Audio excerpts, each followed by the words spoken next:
With all of the new additions and balance changes to hero equipment, what are the new minimum levels needed to maximize their power? Well, let's break each equipment's minimum level to know when you can get the most out of them for your attacks by starting with the Barbarian King's equipment first. First up is the Barbarian Puppets, and despite the buffs that they've received, they're still very much a low priority equipment, and I just don't recommend spending ores on them. Next up is the Rage Vow, and not much has to be said about this one. At level 1, it already gives you a solid 120% DPS increase, so you'll likely upgrade this for its hero boost stats and movement speed increase. This is why I recommend you upgrade it to level 9, as it gives you a nice 140% DPS increase while offering a nice speed buff and solid HP recovery.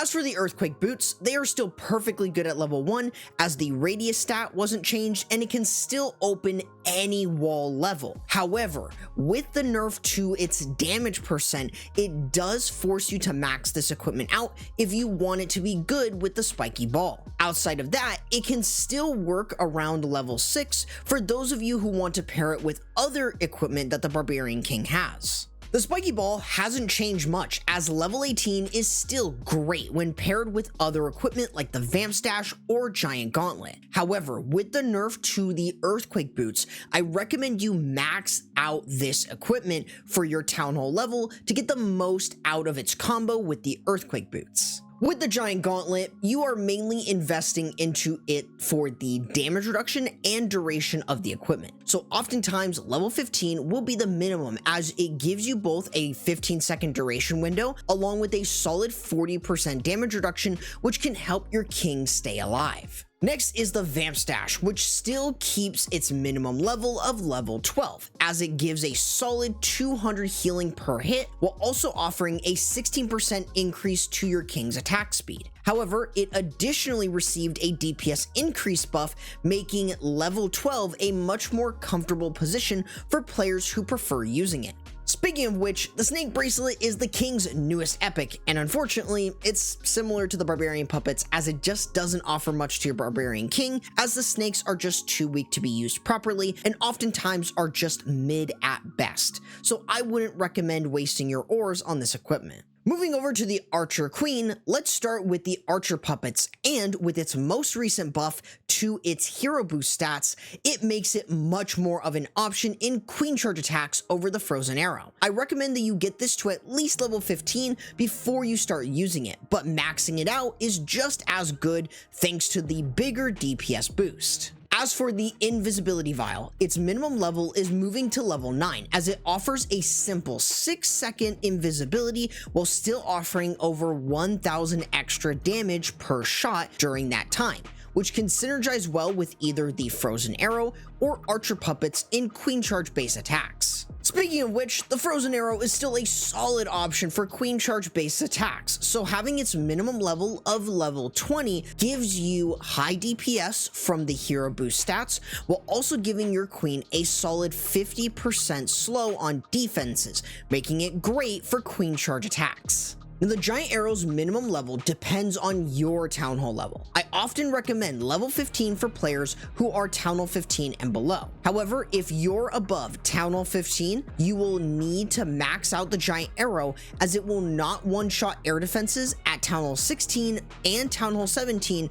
without being maxed. Moving over to the Magic Mirror, it keeps its same minimum level of level 18 thanks to it offering another cloned queen, which increases the DPS output of this equipment significantly, while also offering enough survivability to be a solid option for most situations.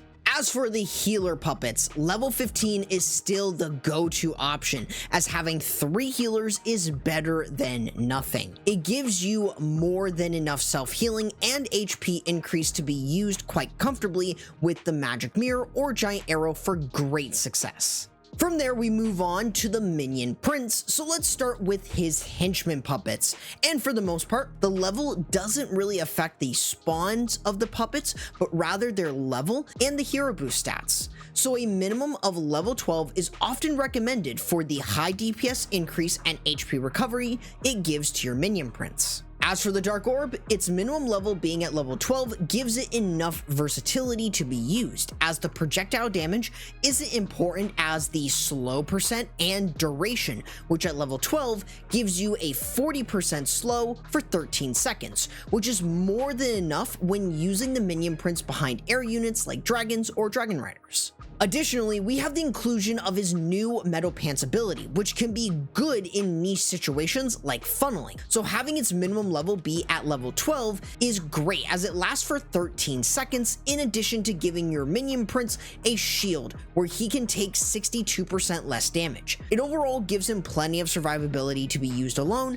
which can very much open the possibility of using him for funneling. Next up is the Grand Warden, where we'll start with his Eternal Tome. This ability is still very strong for its invincibility, so having it around level 9 gives you more than enough invincibility at 6.5 seconds to support your troops. As for the Life Gem, its latest buff gives it more of a reason to be upgraded, as it gives a solid increase in HP for low to medium HP units. So I'd recommend having this at level 15, as it has the old 960 max cap, but I'd also recommend maxing it out if you can, as 1050 HP increase is just too good to pass up for troops like Super Hog Riders or Balloons. The Healing Tome is another solid ability that can work in plenty of armies, so its minimum level is around level 12, as it gives a solid 120 healing per second for 19 seconds, which is more than enough for plenty of attacks to get healing while the Warden supports them.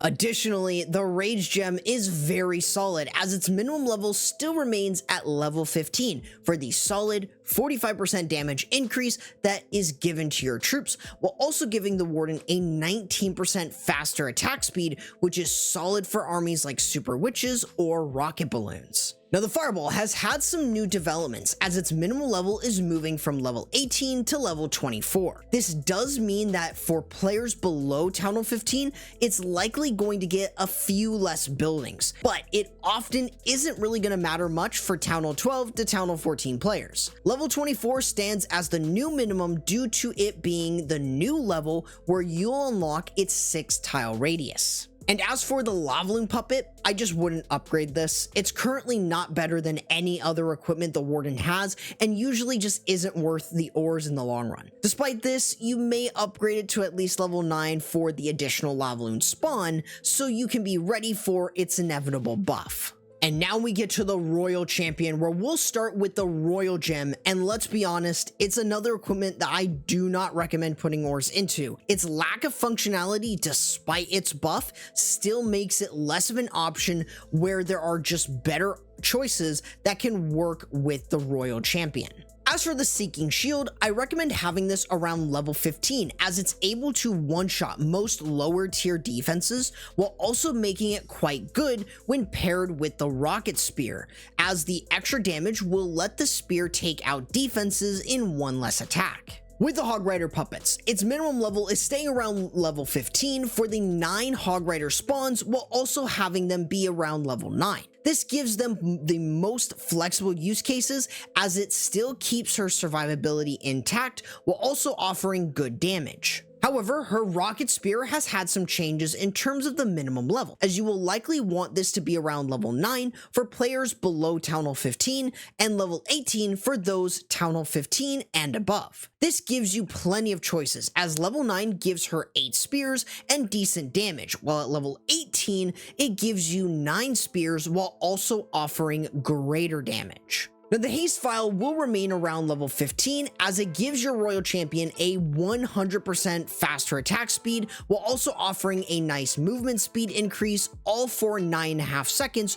while the ability is active. You'll also get a solid 14% attack speed increase for her hero boost stat, which can be quite good in most situations. And finally, her Electro Boots are still one of the best equipment in the game despite its recent nerf. Due to this, having it around level 15 is the most ideal, as it offers 170 DPS per second while also keeping the 33 HP per second for her self-healing. This will still be a strong level for it to be used in Royal Champion charges or to be used as a supportive tool for troops like Super Hogs. So with each equipment and their minimum levels, here is the updated list for each hero that you can screenshot if you like to share it around. However, consider checking this video out if you want the easiest army post balance changes.